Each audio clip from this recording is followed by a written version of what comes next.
একটু চাপ দিয়ে পিটিশন আছে মিলন ভাই পলাশ কই সিঁড়ি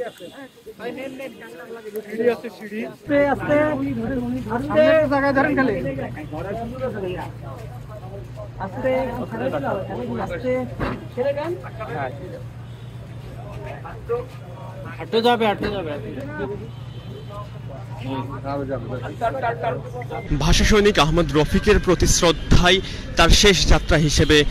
ফুলেল শুভেচ্ছা জানানোর পরে এখানে শোক র্যালি অনুষ্ঠিত হচ্ছে। এর আগে গত বৃহস্পতিবার রাত 10:12 ভাষা সংগ্রামী আহমদ রফিক শেষ নিঃশ্বাস ত্যাগ করেন রাজধানীর বারডেম হসপিটালে। ভাষা সংগ্রামী আহমেদ রফিক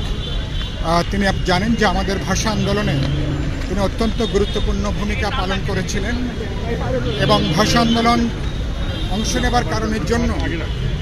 তাকে আর ইন্টার্নি তাকে সম্পন্ন করতে দেওয়া হয়নি এবং তারপরে তিনি এই ভাষা আন্দোলনের উপরে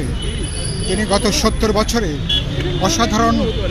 অনুসন্ধানী অনেক তথ্য বিশ্লেষণ সম্পন্ন তিনি কাজ করেছেন। ভাষা আন্দোলন যে কেবলমাত্র ঢাকা বিশ্ববিদ্যালয় অথবা ঢাকার জনগণের একটা আন্দোলন ছিল না, এই জনপদের বিভিন্ন অংশের মানুষ যে ভাষা আন্দোলনে গুরুত্বপূর্ণ ভূমিকা পালন করেছেন